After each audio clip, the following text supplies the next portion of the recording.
مرحبا جميعا. بعد حدوث الجريب أو الرشح أو التهاب المجاري التنفسية العلوية، أحيانا السعال يكون مزعج ويكون أيضا غير مريح، لأنه أحيانا عندما تنام في الليل تسعل بشكل غير متوقف ويؤثر على جودة النوم لديك. وليس شرطا أن يكون السعال مصاحبا للبلغم، لأنه في أكثر الأحيان يكون السعال جافا. أولا دعونا نتحدث عن الحلول التي يجب فعلها للتخلص من السعال.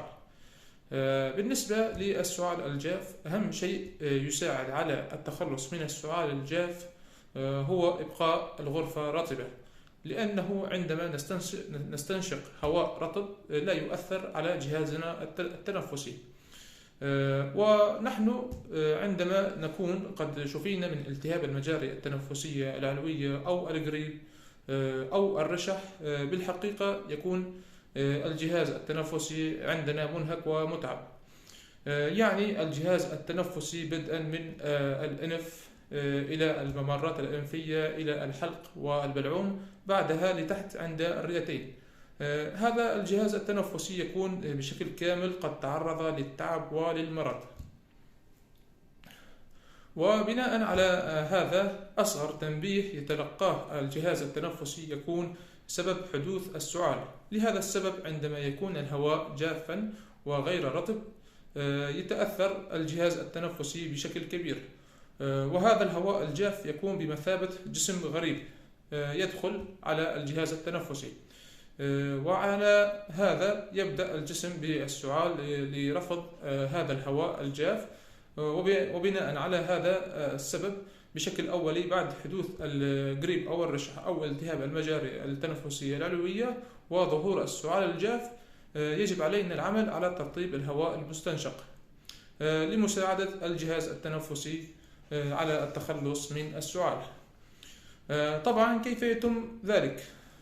كلكم تعلمون أنه يوجد وسائل عديدة تساعد في ترطيب الجو المعيشي، مثل البخار الذي يطلقه أجهزة البخار، ولكن أقل شيء ممكن أن نفعله بالأخص عندما نكون في أشهر الشتاء في البيت، عندما تكون هناك صوبة غاز أو كهرباء أو حطب، هو القيام في وضع كأس ماء فوق الصوبة، وبهذه الطريقة هذا الماء يتبخر ويكون قد ساهم في ترطيب الهواء.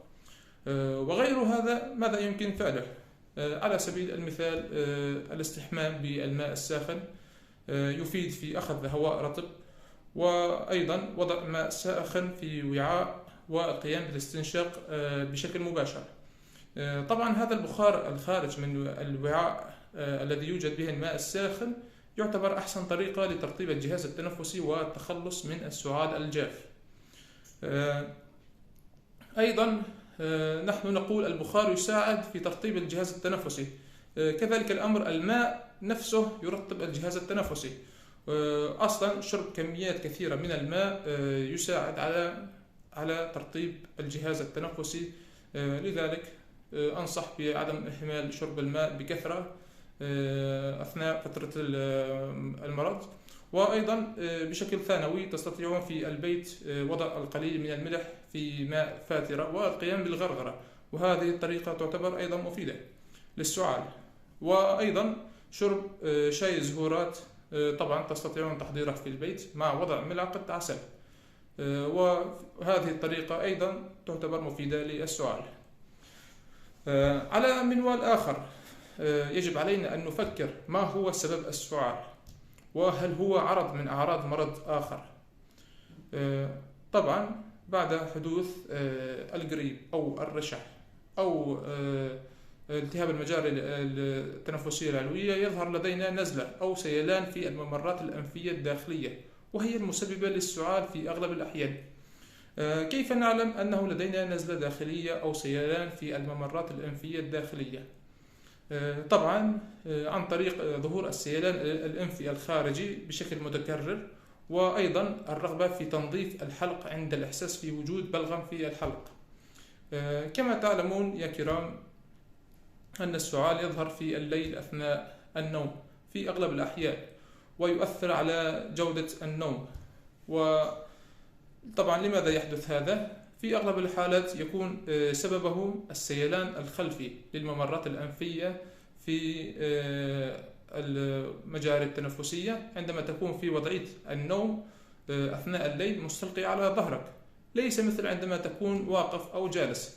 لهذا السبب يكون السيلان الخلفي أكثر تأثير على ممرات الجهاز التنفسي، مما يجعل الجهاز التنفسي يعطي ردة فعل عن طريق السعال لمنع دخول السيلان إلى المجرى التنفسي بشكل مباشر. والشيء الذي يساعد على تقليل السعال أثناء فترة النوم هو وضع وسادة أعلى لمنع حدوث التسرب إلى الرئتين، أو النوم على الجانبين لمنع حدوث السعال. وبالنسبة لعلاج السعال، يوجد للسعال نوعين من العلاج. النوع الأول وهو يقوم على تثبيط وظيفة السعال، وهذا النوع لا يوجد أي طبيب في العالم ينصح به إلا في حالات استثنائية، لأن السعال هو وظيفة دفاع لا إرادية طبيعية يقوم بها الجسم، وعندما هذه الوظيفة تكون مثبطة ممكن جدا حدوث تسرب إلى الرئتين، وهذا الشيء غير صحيح. والسعال في أغلب الحالات وظيفته حماية الرئتين من دخول أجسام غريبة كما ذكرت.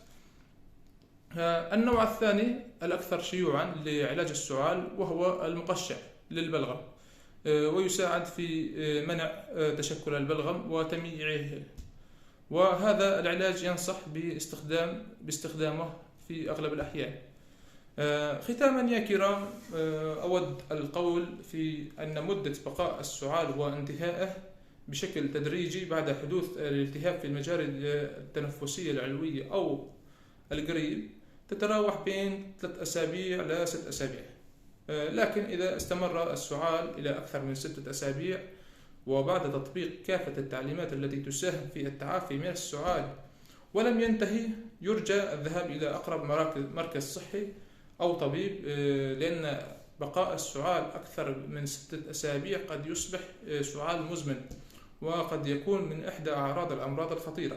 لذلك أرجو عدم إهمال هذه المعلومة، وأتمنى لكم دوام الصحة والعافية. لا تنسوا من دعم الفيديو والاشتراك بالقناة، وشكرا.